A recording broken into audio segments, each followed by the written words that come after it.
هذه المرأة القوية كيم يو جونغ شقيقة زعيم كوريا الشمالية كيم جونغ أون عندما تخرج لتهدد جارتها الجنوبية الكورية بضربة شاملة، فإن الأمر بطبيعة الحال ليس مجرد تهديد وكلمات في الهواء، فما عرف عن المرأة من قوة ونفوذ يجعل القضية أخطر مما نتصور، خاصة وأن رد شقيقة كيم على وزير الدفاع الكوري الجنوبي عندما تحدث عن هجوم استباقي على الشمال لم يقتصر على الشتائم التي وجهتها للرجل ووصفه بالحثالة، بل حمل إشارات لهجوم نووي وربما كيميائي وتقليدي شامل، وهو ما سيجعل كوريا الجنوبية تفكر كثيراً، لأن من يحكم بيونغ يانغ ليس فقط الرجل غريب الأطوار كيم بل أخته أيضاً، التي لم تتوانى عن تهديد سيول بكارثة وسط توترات متصاعدة بين الكوريتين المتنافستين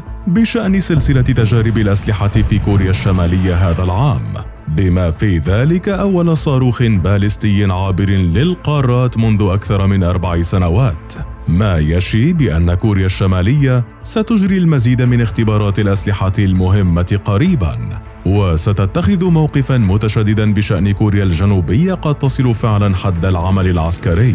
فهل حقاً قد تستخدم كوريا الشمالية يوماً مخزونها من القنابل النووية وصواريخ باليستية أكثر قوة يمكنها حمل رؤوس حربية نووية تستطيع أن تصل إلى نيويورك والمدن الأمريكية، إضافة لامتلاك ترسانة كيميائية تتضمن آلاف الأطنان من الأسلحة بينها الجمرة الخبيثة التي يمكن أن تحمل على صواريخ باليستية،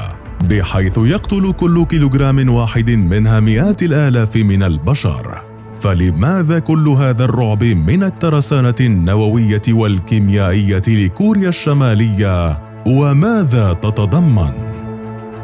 يبدو أن مخاوف المسؤولين الأمريكيين من الترسانة النووية لكوريا الشمالية تتزايد بسرعة غير مسبوقة جراء مؤشرات كبيرة على أن بيونغ يانغ قد تختبر سلاحاً نووياً متطوراً جداً قريباً، وذلك للمرة الأولى منذ 2017 في محاولة لتطوير ترسانتها وزيادة الضغط السياسي.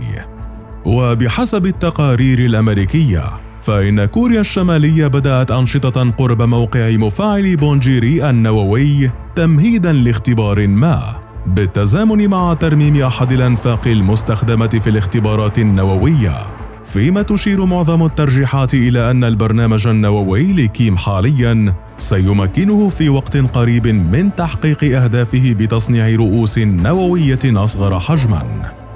ورغم أن الاختبارات النووية لكوريا الشمالية في السابق كانت تضعها في مهب رياح غضب دولي عارم وعقوبات، حتى أن الصين وروسيا انضمت قبلا إلى الولايات المتحدة ودول أخرى أعضاء في مجلس الأمن الدولي في فرض عقوبات على بيونغ يانغ بسبب اختباراتها السابقة، لكن في أعقاب إطلاق كوريا الشمالية صاروخا باليستيا عابرا للقارات مؤخرا، أبدت كل من بكين وموسكو احتجاجهما على اتخاذ أي إجراءات جديدة، وقالت الدولتان أن العقوبات يجب تخفيفها، ما يشي بأن الضوء الأخضر جاء من موسكو وبكين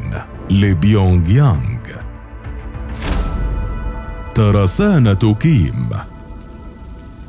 لا تتوقف التقارير الاستخباراتية الأمريكية والغربية إضافة للكورية الجنوبية عن تقديم معلومات حول ترسانة الموت التي يمتلكها الزعيم الكوري الشمالي كيم، بينها معلومات صادمة تتحدث عن خطر داهم يهدد الغرب والعالم، إذ إن كوريا الشمالية لديها ما يصل إلى 60 قنبلة نووية و5000 طن من الأسلحة الكيميائية تتضمن مواد مجهولة قاتلة لا يعرف أحد شيئا عنها.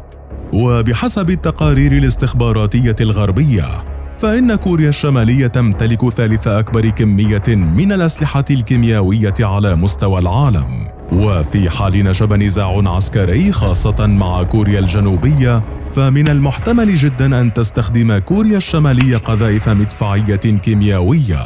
واليوم يبدو أن كوريا الشمالية مستمرة بتطوير أسلحة بيولوجية جديدة، حتى أن تقريرا غربيا تحدث مؤخرا بأن الولايات المتحدة تشعر بالقلق من أن نظام كيم جونغ أون جهز الجمرة الخبيثة لاستخدامها كسلاح، حيث تم إلصاقها بصواريخ موجهة نحو سيول. وفي حال إطلاقها فإن كيلوغراما واحدا فقط يمكن أن يقتل بين 50,000 و100,000 شخص. كما قدر الجيش الأمريكي مؤخرا أن كوريا الشمالية قادرة على إنتاج 6 قنابل جديدة كل عام، في ظل ترجيحات أن تمتلك بيونغ يانغ 100 قنبلة نووية بحلول نهاية عام 2022. بينما حذر تقرير للأمم المتحدة تم تسريبه مؤخرا من أن كوريا الشمالية طورت رؤوسا حربية نووية صغيرة بما يكفي لتثبيتها على صواريخها البالستية. أما أجهزة الاستخبارات في عدد من الدول الأعضاء بمجلس الأمن الدولي حذرت في أوائل أغسطس من عام 2021 من أن بيونغ يانغ قد تغلبت على الأرجح على العقبة التقنية التي كانت تحول دون تمكنها من تطوير سلاح نووي بعيد المدى. وفي ميدان الحرب الإلكترونية طورت بيونغ يانغ قدراتها كثيرا،